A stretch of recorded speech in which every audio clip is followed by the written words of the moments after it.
Scientists want to know what emojis really means. Are emojis the new body language? Right now, all scientists can say is, we don't know for sure, which is why psychologists are calling for more research into why people use these symbols to communicate, and what it says about them when they do.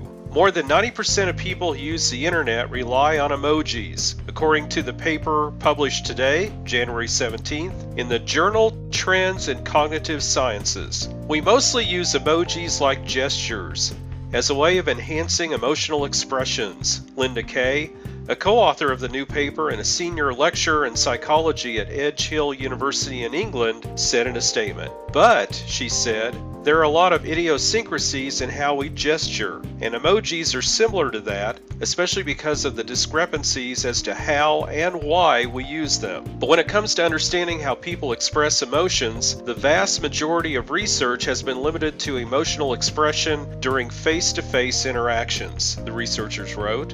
When humans communicate with one another, they use two types of behavior: verbal behavior, which includes speech and text, and non-verbal behavior, which includes facial expressions, the researchers wrote. Emojis appear to act as a stand-in for non-verbal communication in typed messages, which lack the subtle non-verbal behaviors that people get through face-to-face interactions, the paper said.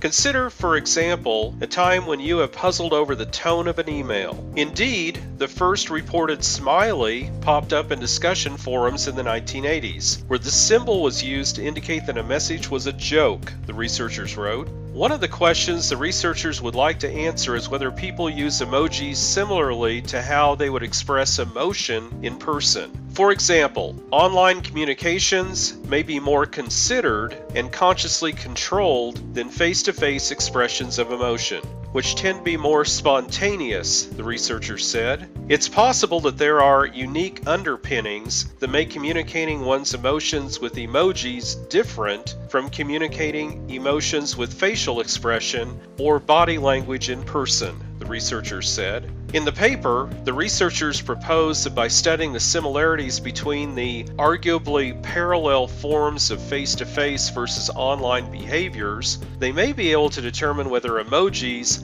are actually representations of people's real emotions or whether they represent something other than an emotion that the person wants to communicate.